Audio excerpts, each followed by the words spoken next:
only thing that gon' be normal is distribution. Normal folks gon' infuse some. Optimize your lineups and you feed the rest, you mute them. Turning it up, these numbers are loud. Peeping this game from a nimbus is wild. Making it rain. While I embrace all this risk, I'm insane. Talking about that best bell, I'm the best rest till into the next world. Guess I got next still.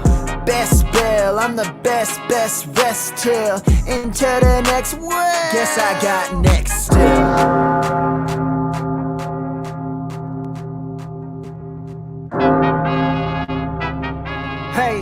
Hey, really the only thing that gon' be normal is distribution. Normal folks gon' infuse some. Optimize your lineups and you feed the rest, you mute them. Turning it up, these numbers are loud. Peeping this game from a nimbus is wild. Making it rain. While I embrace all this risk, I'm insane. Talking about that best bell, I'm the best rest till into the next world. Guess I got next still.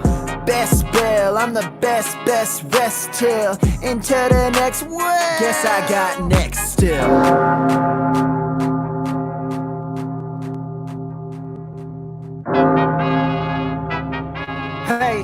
Hey, really the only thing that gon' be normal is distribution. Normal folks gon' infuse some. Optimize your lineups and you feed the rest, you mute them. Turning it up, these numbers are loud. Peeping this game from a nimbus is wild. Making it rain. While I embrace all this risk, I'm insane. Talking about that best bell, I'm the best rest till into the next world. Guess I got next still. Best bell, I'm the best rest till into the next world. Guess I got next still.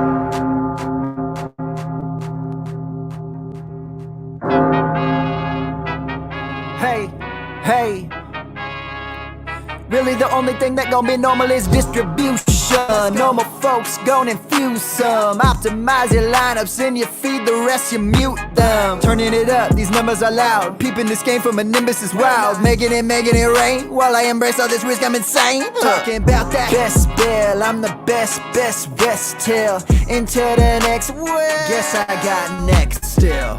Best bell, I'm the best rest till into the next world. Guess I got next still.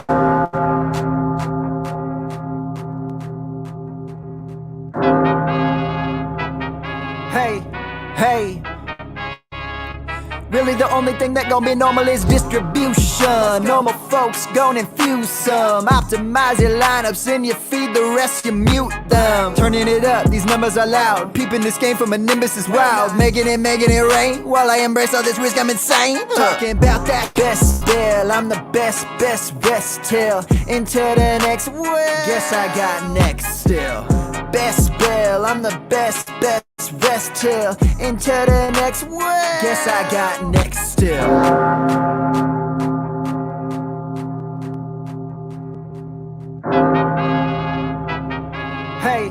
Hey, really the only thing that gon' be normal is distribution. Normal folks gon' infuse some. Optimize your lineups and you feed the rest, and mute them. Turning it up, these numbers are loud. Peeping this game from a nimbus is wild. Making it rain. While I embrace all this risk, I'm insane. Talking about that best bell, I'm the best rest till into the next world. Guess I got next still. Best bell, I'm the best rest till into the next world. Guess I got next still.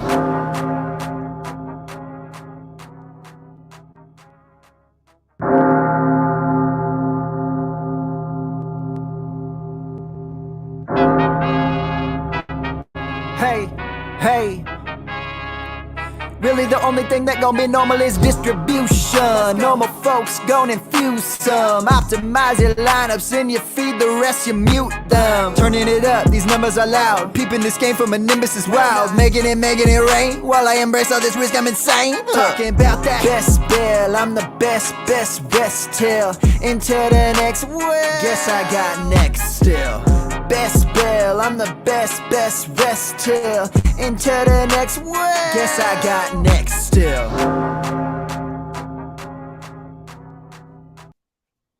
And welcome into the BestBell Fantasy Football podcast and live stream. I'm Bradley Stalder. For those who haven't met me before, I'm glad to meet you. You can follow me on Twitter at FFStalder. You can also hit the subscribe button if you like the content here for BestBell Fantasy. Tonight, I've got a special treat for y'all because I'm going to be diving into a never too early FFPC Bestball draft. And some were asking me, is this going to be the $35 or $125? This is the $35 because this was the room that filled when I was notified, hey, make sure you jump in here. So there are some sharps in here. There's only one auto draft from what I can tell, which will be very obvious when we look at the draft board together. Before we do, I want to encourage you, make sure you hit that subscribe button if you like the content. Also, I've been working on a Substack. You can check out my Twitter feed as well. I've been updating that over the last couple days. I just started that for free. So the newsletter is for free. The newsletter is primarily going to be player profiles as we get into the season. And well, I've already started. I've done some on J.K. Dobbins already, Isaiah Likely, and then I have a couple more coming out tomorrow that I have scheduled. So make sure you subscribe to that. It's 100% free. If you want to pay me some money for it, you can go right ahead and do that. To get a premium subscription, there are going to be premium articles moving forward, but for now, all the things are not behind a paywall at all. So I really encourage you, subscribe to that, subscribe to the YouTube channel if you like the content. And then, of course, check out all the other videos. I have over 1,400 videos so far here on the channel that I founded about 9 months ago. And I've worked really hard to build this community. So I'm really happy that you're joining me tonight. And this is the first FFPC draft that I've done in 2023. So let's get into it. I'm going to share the screen here. And do it this way. Make sure that my brand is off here a little bit. I don't know if we can see that. I don't want to reveal people's names or users, out of respect for them, because this is the first round, but I do want to talk about some of the players here. As you'll notice, the first player coming off the board here is Justin Jefferson. And that's not going to be a surprising pick, frankly, as we look at who's going to be available. Everyone is in the 101. But when we're talking about upside at the wide receiver position, right, Justin Jefferson is in a tier of his own. This year, in 2022, Justin Jefferson's regular season, 48.1% of his weeks on a percentile adjusted average or percentile adjusted rate, 48% of the time he was a top 5 wide receiver. The next closest was Devontae Adams at 37.8%. A clear tier difference for Justin Jefferson. That was an extra 2 games that he was giving you in the highest of tiers for wide receiver. So it makes sense that as a 101 consideration in full PPR, Justin Jefferson is this popular 101 pick. And so let's not be surprised as we move forward. I was taking a little bit of Jefferson at 101 last year in the various best ball drafts that I was doing on the FFPC, on DraftKings, on Drafters, and of course Underdog Fantasy. So that shouldn't surprise anybody that Justin Jefferson goes 101. All right, let's take a look at some comments here. Scott, hey, what's up? Good to see you. Good to hear from you, Scott. We've been chatting a little bit today. Appreciate you hitting me up and chatting. Jose's asking, how much is this entry? This entry is only $35. So this one is for those lower stake but still want to get in on the action type of plays, Jose. And yeah, this is the first one that I know about in the FFPC that has closed, and we're already into the second round. So it's really exciting. This opportunity. I saw it this morning. Matt Schauf, good friend of the podcast, alerted me to it. So I hopped in and we were able to get it going. There's also Dan Williamson and JD, both of the GOAT district in this draft. So there are some fan favorites drafting in here, but as I said, I'm not going to reveal any players until maybe this draft is done. But also Dan and JD have agreed to come on the podcast later on and do a live stream with me to talk about their teams as well. The only team that I will talk about is my one singular player tonight, but I will talk about my strategy with taking the player that I did. So Scott is jumping in. He said, the guys I talked about with you, Amon-Ra St. Brown. His target share production as a back end first round ranking. Interesting. Let's look at the research, because I'm a data mine guy and I want to actually draft more database. And so let's look at what Amon-Ra did this year. Amon-Ra St. Brown was 6th among all wide receivers in top 5 weekly rate. And among wide receivers, for rate at which they got 12.5 half PPR fantasy points, he was wide receiver 28. But I think a lot of that had to do with the injuries that he suffered throughout the season. So I don't hate Amon-Ra St. Brown as a draft target, but I would be interested to see where he's going to go. I don't know if, I would take Amon-Ra over a Devontae Adams, CeeDee Lamb, AJ Brown, but I would probably be comfortable taking Amon-Ra maybe over Debo. Okay. And we'll get into, that back end of the first round, the wide receiver tier, and maybe we'll get some spicy takes on this live stream. But there's a particular wide receiver that I'm going to be a little bit lower on going into 2023 than I was for 2022. Nevertheless, I don't hate Amon-Ra St. Brown as the player. I just have a couple eyebrow raises that I want to think about as we go into 2023. I wonder about the production of Jameson Williams, how he's going to be immediately integrated into that offense. I also wonder about whether the Lions will re-sign DJ Chark. He's a free agent. I think there's like a team option. He signed for definitely 1 year, and then I think there's a team option for a second year for DJ Chark. And then I also wonder if the Lions are going to lean a little bit more into DeAndre Swift in this contract year. Remember, Swift is going into his 4th season with the Detroit Lions, and we know that teams tend to lean on those 4th-year running backs a little bit heavier, especially if they're going to be, leaned upon, especially if they're highly talented, but also that there's no team commitment outside of that year. Okay, so that's what I'm thinking about, Scott, with regard to Amon-Ra St. Brown. I don't hate him as a player, but I probably wouldn't be taking him as back end first round or early second round pick at this point. I think there are other players that I would consider, or at least like let the draft come to me. Like, as I said, I love Amon-Ra. I think he's definitely, in that solid, like, I think that T. Higgins tier. I think that's the right spot for him. And maybe looking at the research, like Amon-Ra St. Brown or Jalen Waddle, right? Amon-Ra St. Brown or like Devonta Smith, right? I think that that's a reasonable tier, but I don't think I can get to CeeDee Lamb or AJ Brown or Devontae Adams quite yet there, Scott. So hopefully you're not disappointed with that response. Jose is commenting already that I'm surprised more tight ends have not gone off the board at an FFPC draft.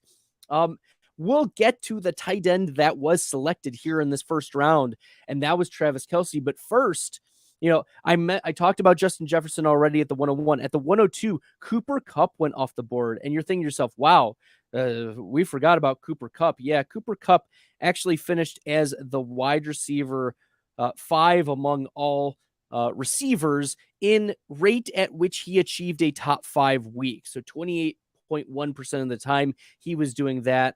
But what was crazier was that Cooper Kupp, 88% of the time, was at least, like in your best ball lineups, at least a flex play. 88% of the time. The next closest was Justin Jefferson at 69% of the time. Nice.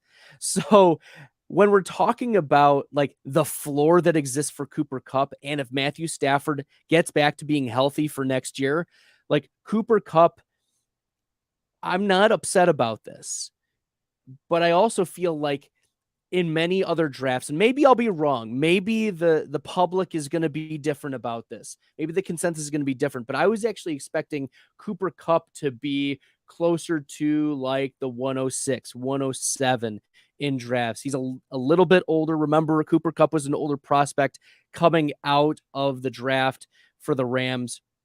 And I'm going to actually pull up, I'm going to compare this to the way too early underdog drafts as well. So looking at Cooper Kupp, nope, he's being drafted as the second player overall in the way too early underdog drafts as well. Now, underdog is half PPR. This is full PPR with tight end premium for those who are unfamiliar with FFPC. But that's why Travis Kelce is the 103. And I was actually surprised that Kelce was the 103 in a 1.5 tight end premium, 1.5 reception per for the tight ends. It's just that Kelce is not only like a tier of his own, but like a multi-tier of his own. Travis Kelce was a top 5 tight end 57% of the time. If you remember, I just said the best wide receiver, Justin Jefferson, was a top 5 wide receiver only 48% of the time. Kelce was that 57% of the time. Now, you're like, okay, well, what was the difference between Kelce and number 2? And George Kittle was the second at top 5 tight end rate at 33%. Okay, and it dropped significantly from Justin Jefferson, who, as I said, 48% to 37%. Travis Kelce, 57% down to 33% for Kittle. Wild differential. In fact, if you add George Kittle's and Mark Andrews' rates of top 5 tight end weeks, they get to be about the same as Travis Kelce's. Kelce is Kittle plus Andrews. That's just wild. That's just wild to me. So even if Kelce falls off, he's going to fall off as an Andrews or a Kittle. Like, we've seen historically tight ends hold up, whether it's Tony Gonzalez, right? Whether it's Greg Olsen, whether it's, and we're dating ourselves. Like, Jason Witten was still a top 10 tight end at age 37. You can go back and check that. Okay. Jason Witten, okay, was 37 and still producing. Yes, I know Kelce's going to turn 34, but really, did he show signs of slowing down? Last year, I did the research as well on this, on top 5 tight end weeks. Kelce was still at about 60% of his weeks were top 5 tight end weeks. So no, there was no difference between Kelce last year to this year, almost negligible when it comes to elite tight end production. And in a tight end premium league where you're solely starting one and you need to consolidate and you can't pick up waivers, it makes sense to take the best player at the position with the biggest differential, which, if we talk philosophically for a second, half-point tight end premium really only helps the elite of the elites. Like if the spike week tight ends happen. So I took Kelce. That's why I'm so vehemently in favor of taking this pick. I took Kelce at the 103, and looking at like who won this year, King Capital won the underdog tournament with Travis Kelce. Okay. You need this tight end. These builds don't just appear out of nowhere. Okay. I will talk more about my changes of strategy for this year and how I'm building, as we fill in this draft board more at later dates. But getting Travis Kelce is going to be a major priority for me this season because of the positional discrepancy he gives, in particular in the best ball streets. In redraft and in season long, you can stream, you can punt your way through tight end, but you cannot punt through tight end week to week in best ball. Like it's just bad bets. Right? If we look at Travis Kelce, 57% of the time was a top 5 tight end. Kittle, 33% of the time. Andrews, 29%, was third. Dalton Schultz was fourth at less than 15% of the time. Hawkinson was fifth with 12% of the time. Sixth was Juwan Johnson. Seventh was David Njoku. Eighth was Evan Ingram. Ninth was Taysom Hill.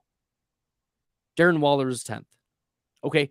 And the top 10 of tight ends only did it 9% of the time as an elite tight end, a difference-making tight end. So yes, I think that we're going to see probably in this round some Mark Andrews and some George Kittles. But I actually am kind of surprised that we didn't see at least one of those players go off, maybe in the early second round. But we'll see. We will see. Scott says, I believe people are tired of running back bust in the round one and also the tight end lack of production. That's why they're slipping. Yeah, I think that's a possibility. We're seeing, Saquon was in a second round pick. Jonathan Taylor was the running back 3 a little bit, but Austin Eckler was the first running back off the board, and that's where I'll springboard into this next analysis here. Austin Eckler, when it came to running backs and the percent rate that Austin Eckler was a top 5 producer, he was 3rd among all running backs, behind only Derrick Henry and Christian McCaffrey. And really, it was McCaffrey and Eckler were neck and neck. There is a concern that I have about Austin Eckler, and that is that the Chargers just got rid of Joe Lombardi, and Lombardi loves the short passes. We will see who the next offensive coordinator is, or the next play caller, who that is for the Chargers, and how that may affect Eckler's role. But he's still a touchdown maker. He's still a weapon in that Chargers offense. If Keenan Allen loses a step, then maybe it's Eckler who recoups some of that low A.dot target share anyways. Look, I don't hate Eckler in this mid-first round, but I would take Christian McCaffrey over Austin Eckler, even with Eli Mitchell and his splits affecting McCaffrey of what we've seen during the second half of the year. Okay. Let's see. Scott's thinking that CMC should have gone 4th. Yeah, I don't hate that pick. I don't hate going Christian McCaffrey at 4th, in this full PPR. I was thinking about McCaffrey, but I went with Travis Kelce there at 3. But Jamar Chase was 5th. Okay. And he is among the other wide receivers that are, that elite type of tier of receiver. And we like that he's tied to an elite tier quarterback too. In quarterback as well. I shouldn't say Joe Burrow's a quarterback too. Joe Burrow's a quarterback 1 for sure. But Jamar Chase was 4th this past year in rate at which he achieved a top 5 weeks, only behind Tyreek Hill, Devontae Adams, Justin Jefferson. He was ahead of Cooper Kupp. He was ahead of Amon-Ra St. Brown, Jalen Waddle, A.J. Brown. So Jamar Chase, I don't hate at all at this spot. He offers tremendous upside. And I feel like he was a more consistent player this year. He did have his spike weeks, but he wasn't as boom busty as we had seen in the past. Jamar Chase still, among all wide receivers, had the 9th highest rate of getting at least 12.5 half PPR fantasy points. That's the data I'm drawing from my research from Underdog. But still, that is, an important thing to keep in mind as you're drafting. You want to be drafting for both ceiling and floor here in this first round. You want to be making sure you are accessing elite ceiling with the players that you're getting. You do not want to play it safe in the first round because these are your chances to access elite upside. Okay. Before I move on to talking about Tyreek Hill and the rest of the board, make sure if you like the content and you're new here, hit that red subscribe button. It really helps the channel grow. I appreciate all of you tuning in, and especially those who are new, but also those who have been faithful to the show or been popping in pretty regularly over the course of the last 9 months since I started this out. Really appreciate y'all tuning in. Okay, for those who are just joining, this is a way too early 2023 FFPC Bestball draft that just got underway today. And I'm just going to talk about the round 1 selections. I've already talked about Justin Jefferson, Cooper Kupp, Travis Kelce, Austin Eckler, and Jamar Chase. So if you want to watch this video later and go back to it and check those out, we can certainly do that. But I'm going to move on to the 106 right now, and that is Tyreek Hill. It's kind of funny if you think about it, because Tyreek Hill was like a second to third round pick, and there was concern of whether he would jive with Tua, and he's got a new head coach. And no, we just need to trust that he has massive upside, that this upside comes together year over year. As I mentioned, Tyreek Hill was third among all wide receivers in rate at which he achieved a top 5 week. And Tyreek Hill was fourth among wide receivers in rate at which he achieved at least like a flex play for you. And that's like 12 and a half PPR fantasy points for me. Like that's the threshold. And if you take away Michael Thomas from that rate, Tyreek Hill is third. So yes, Hill is accessing elite ceiling, but also getting that floor. I think he is a perfect first round pick. The only concerns that I have about Tyreek Hill going into 2023 is we saw the difference that not having Tua healthy made to the Miami Dolphins. Okay. Can he survive more than just survive without Tua? I think the Miami Dolphins are going to have to not just have Teddy Bridgewater or Skylar Thompson as their backup. I wouldn't be surprised if they aggressively go after a significant upgrade to their backup quarterback. I mean, the Bills we saw were vulnerable. The Miami Dolphins almost knocked them off, and the Bills lost pretty handily to the Bengals. So if the Miami Dolphins plan is to make it not just to the playoffs, but to go really far and contend for a Super Bowl, then they're going to have to hedge a little bit with, if Tua goes down, we can't have Teddy Two Gloves or a seventh round rookie throwing the ball to our elite wide receivers. One of the other things that I want to point out is that Tyreek Hill not just like survived around Jalen Waddle, but he still coexisted and thrived with Jalen Waddle still there. And Jalen Waddle, almost 13% of the time, was a top 5 wide receiver himself. And Jalen Waddle, 14% was wide receiver 14 in rate at which he achieved at least a flex play. So you had two, like a wide receiver 1 and then a high end wide receiver 2 on the same team. So that's pretty nice. That's the type of player that I like taking. If I have the 106, 107, 108, and Tyreek Hill is there, I don't hate taking Tyreek Hill at that spot. Scott is asking, who is the guy in the first round you don't think should have gone in the first round? So obviously Najee Harris is there. He was an auto pick though. Scott's getting impatient because we're getting to that particular player. But of course it's not Christian McCaffrey. We actually hit on how McCaffrey should be in that like top 4 conversation. And then we'll move on to Jonathan Taylor. Now, Jonathan Taylor had a down year, and that was partly because Matt Ryan struggled. It was partly because the offensive line struggled, and it was partly that the coaching was just all over the place. It was maddening, especially near the end of the year. We saw Jonathan Taylor go down with injury. And so Taylor was 19th among running backs with a rate in rate of games where he scored at least 12 and a half point fantasy points. Now, a couple positives for Jonathan Taylor is that he was getting more involved in the passing game. We saw his targets, his routes all go up from the last couple of years. And that was even before Nyheim Hines was traded. It probably facilitated the Nyheim Hines trade. We see Jonathan Taylor, being improved in that way. But I have concerns about 2023 that Jonathan Taylor is going to be that type of running back that can access not just ceiling, but also have a nice floor for you. I mentioned the floor is very scary for Jonathan Taylor, but as I'm looking, he was running back 12 in rate at which he achieved top 5 weeks. And that was sandwiched between Dalvin Cook and Jerick McKinnon.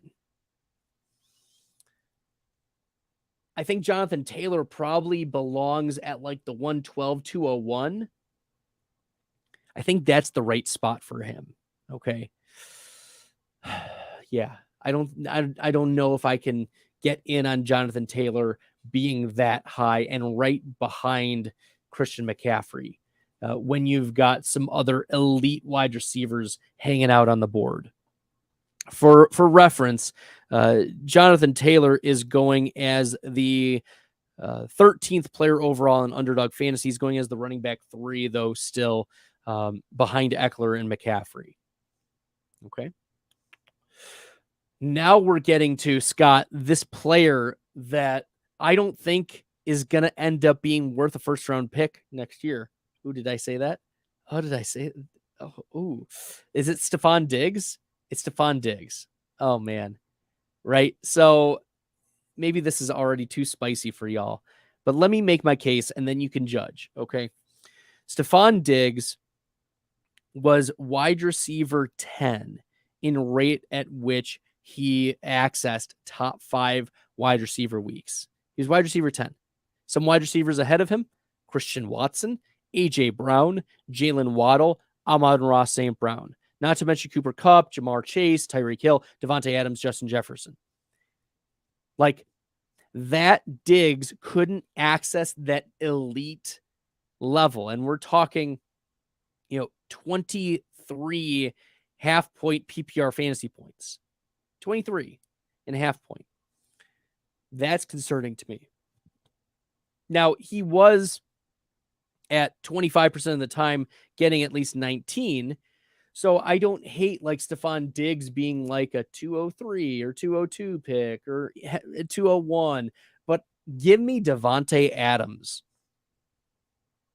over Stephon Diggs. Give me A.J. Brown over Stephon Diggs. I mean, when we talk about ceiling and floor combination, because you want to be able to access ceiling, but it's also like, where does the bottom fall out? And CD Lamb and A.J. Brown both had higher rates of weeks in which they scored at least 12.5 half PPR fantasy points. That was better than Stephon Diggs. So I think that Diggs was a little overpriced in this draft. I like other wide receivers better. You could make an argument for CD Lamb. CD Lamb was a little bit below Diggs in ceiling, like top 5 wide receiver weeks, but he was also just a little bit above him in floor for rated, which he got at least 12.5. So that's one of the players I think that Stephon Diggs belongs next to CD Lamb and behind A.J. Brown and behind Devontae Adams. That's how I'm approaching this. Okay, a couple other players in the first round. I mentioned Najee Harris was an auto pick there. And also, as we see in the second round, Deebo Samuel was an auto pick for that particular manager. It's unfortunate, but this is the way the cookie crumbles. Devontae, maybe he had that setting on or something.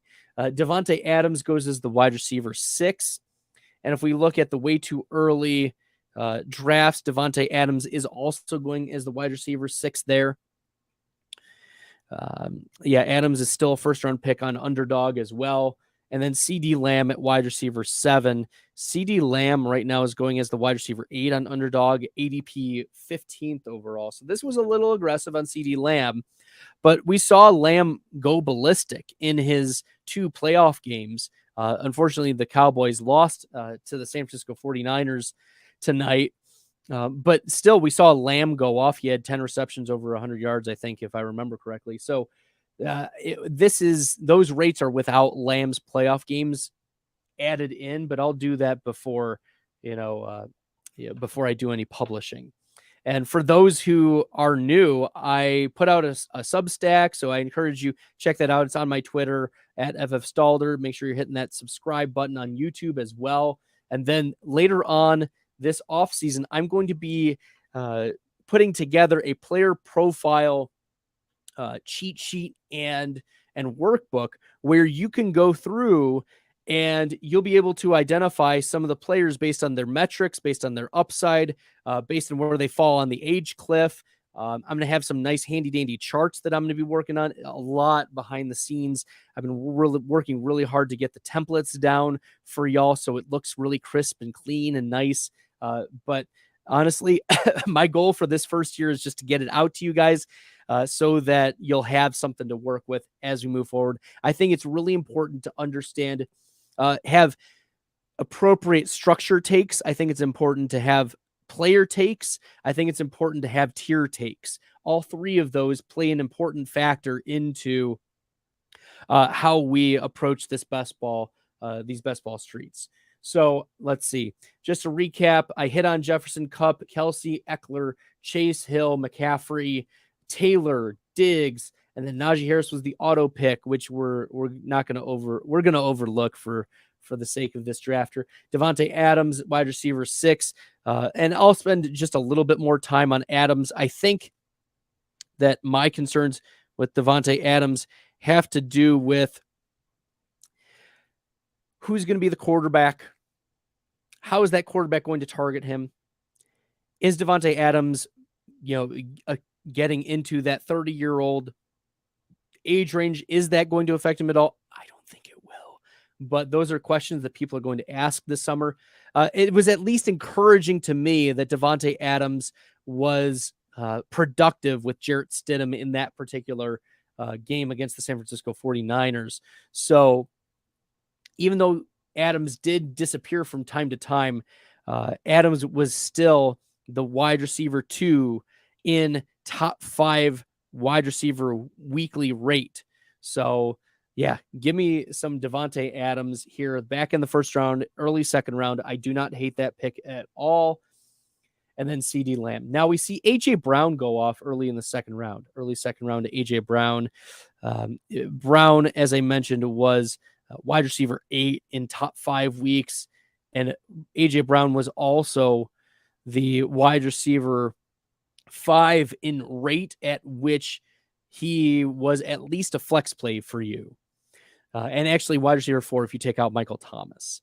So he was in the same tier as CD Lamb, Stephon Diggs. I'll lump DeAndre Hopkins, Jamar Chase, Keenan Allen, that type of floor. But AJ Brown, as we know, has that type of ceiling where he can just go ballistic. So I think that's an appropriate price for AJ Brown. And then, yeah, I will indulge you. Since y'all are joining me on the live stream, I'll indulge you on Saquon Barkley as well. Saquon Barkley finished as the running back 15 in rate at which he achieved top 5 weeks. And he was the running back, the running back 2 in rate at which he achieved at least 12.5 fantasy points. So he was a solid floor, lower upside running back for 2022. You want to see a little bit more upside from Saquon in 2023, and hopefully Daniel Jones will get more weapons, which will mean more touchdowns. But Daniel Jones is also a rushing quarterback, and he pulls rushes away from Saquon. So that may be one of the limiting factors, is Daniel Jones rushing touchdowns and rushing yards and rush attempts, all factoring into eating into Saquon's upside. So pairing Devontae Adams and Saquon Barkley together, I mean, that's fine. That's fine. You've got a high upside, low floor wide receiver with a lower upside, high floor running back, as funny as that sounds for Saquon Barkley. But that's what it's looking like through 2 rounds. For those who haven't played on FFPC, you start a quarterback, 2 running backs, 2 wide receivers, tight end, which is tight end premium scoring, and 2 flex plays. And this is, as you'll see, it goes all the way to, I think it's just 20 rounds, but it looks like it's posting for 28. So there we go. All right. Well, let's see. Are there any last comments for the people? If not, I'm good for tonight. I appreciate all y'all. We're going to be jumping in to JD and Dan joining the live stream here when this draft ends to talk about my team, their teams, how the structure played out, their experience playing on FFPC, and all of that moving forward. So thank you, everyone. I appreciate it. Scott encouraging everyone as well. FFPC is great. Everyone you need to get involved in their leagues. Yeah, and as you mentioned, 2023 drafts are up and running on FFPC. There's $35 ones, and there's $125 best ball, never too early drafts. So get in a draft room, be a degenerate like me, and jump on in. All right, everyone. Until next time, good luck in the fantasy and best ball streets. I embrace all this risk, I'm insane. Talking about that best bell, I'm the best till into the next world. Guess I got next still. Best bell, I'm the best till into the next world. Guess I got next still.